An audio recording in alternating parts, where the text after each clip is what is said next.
Assalamualaikum warahmatullahi wabarakatuh. Selamat pagi, Bapak Ibu dosen dan teman-teman sekalian yang saya hormati. Izinkan saya, Muhammad Arif Rahman, untuk membuka presentasi ini dengan satu data, bahwa berdasarkan data Kemenkes di tahun 2025, tingkat stres seorang nakes di IGD itu sangat amat tinggi, karena mereka bekerja satu shift itu di 12 jam.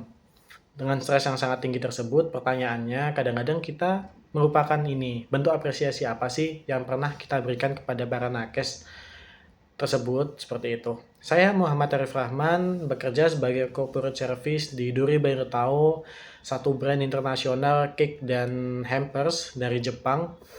Posisi ini membuat saya berhadapan langsung dengan satu isu komunikasi, bahwa bagaimana sebuah brand menyampaikan value-nya, menyampaikan bentuk cintanya secara konkret, bukan hanya sebagai branding saja, seperti itu.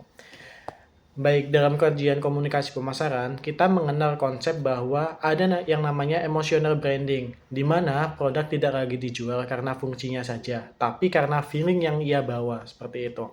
Problemnya, di era digital saat ini, bentuk apresiasi kita bergeser nih menjadi sangat transaksional. Terima kasih bisa diartikan sebagai kirim uang, simpati hanya dikirimkan lewat emoji, seperti itu. Nah, ini efektif, tapi bagi saya ini impersonal. Tidak ada human touch, tidak ada feel yang membuat orang lain merasa bahwa kita care kepada mereka, seperti itu. Padahal bagi kelompok dengan tekanan kerja yang sangat tinggi seperti para dokter, para nakes, yang mereka itu membutuhkan bukan hanya kompensasi saja, tapi validasi bagaimana kita untuk mengapresiasi, bagaimana kita menyampaikan afeksi, itu kita seperti mengakui bahwa jasa Anda kami lihat dan jasa Anda kami sangat hargai, seperti itu. Nah, disinilah brand kami, Duri Banget Tahu, memposisikan diri bukan hanya sebagai satu brand yang menjual produk cake saja, tapi sebagai medium komunikasi yang efektif, sebagai medium komunikasi yang efektif, dan juga sebagai jembatan cinta antara brand kami dengan klien kami, seperti itu. Saya akan ambil satu studi kasus kegiatan di Rumah Sakit Kemenkes Surabaya yang pernah saya jalani sebelumnya. Secara semiotika tekstur, formats produk kami dapat dimaknai sebagai simbol ketenangan, rasa manis yang pas, eh, bukan hanya sebagai pelengkap saja, akan tetapi sebagai simbol penghargaan, karena di dalam ekosistem nakes ataupun ekosistem rumah sakit biasanya memang mereka tidak suka yang manis-manis, seperti itu. Dan juga packaging ataupun box yang biasa kita sebut itu bukan hanya sebagai box saja, akan tetapi ungkapan terima kasih yang bisa dipegang, seperti itu. Jadi memang ini pure dan banyak arti simbolik di sini, bukan hanya saya menjual produk tetapi sudah selesai, bukan seperti itu. Nah, banyak kasus, banyak momen di mana saya mendapatkan insight langsung di lapangan, seperti saya pernah menemukan yaitu seorang nakes ataupun seorang perawat ataupun seorang suster itu baru lepas jaga saat membuka hampers kami, saat membuka box kami yang isinya cake, beliau berkata, "Saya tuh sudah lupa ya Mas, kapan terakhir kali saya dapat kado makanan seperti ini, apalagi yang sifatnya premium," seperti itu.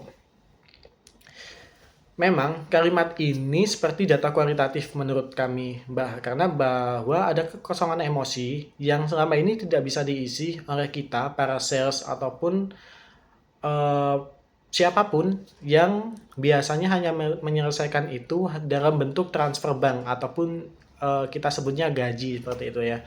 Ada kebutuhan khusus yaitu rasa care kita, ada kebutuhan khusus berupa pengakuan cinta kita kepada mereka yang selama ini kita abaikan, seperti itu. Dan insight inilah yang menjadi dasar kerja saya, bahwa meskipun saya menangani area Surabaya sendirian, beban itu sangat sepadan dengan kebahagiaan mereka. Karena setiap box yang saya antar itu berpotensi mengubah mood di satu ruangan EGD tersebut, seperti itu.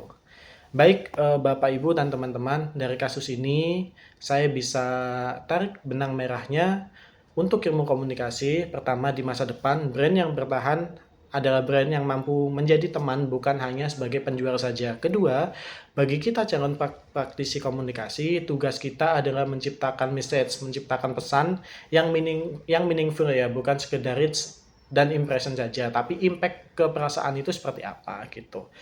Kado terbaik itu dalam konteks apapun adalah kado yang dapat membuat penerima merasa dipahami, bahwa selama ini dia juga butuh dicintai, bahwa selama ini jasanya juga perlu kita validasi seperti itu. Dan brand kami, Dori Bangga Tahu, membuktikan bahwa medium untuk menyampaikan itu bisa sangat sederhana, bisa bisa melalui satu iris kue saja. Demikian presentasi dari saya. Selamat pagi, assalamualaikum warahmatullahi wabarakatuh.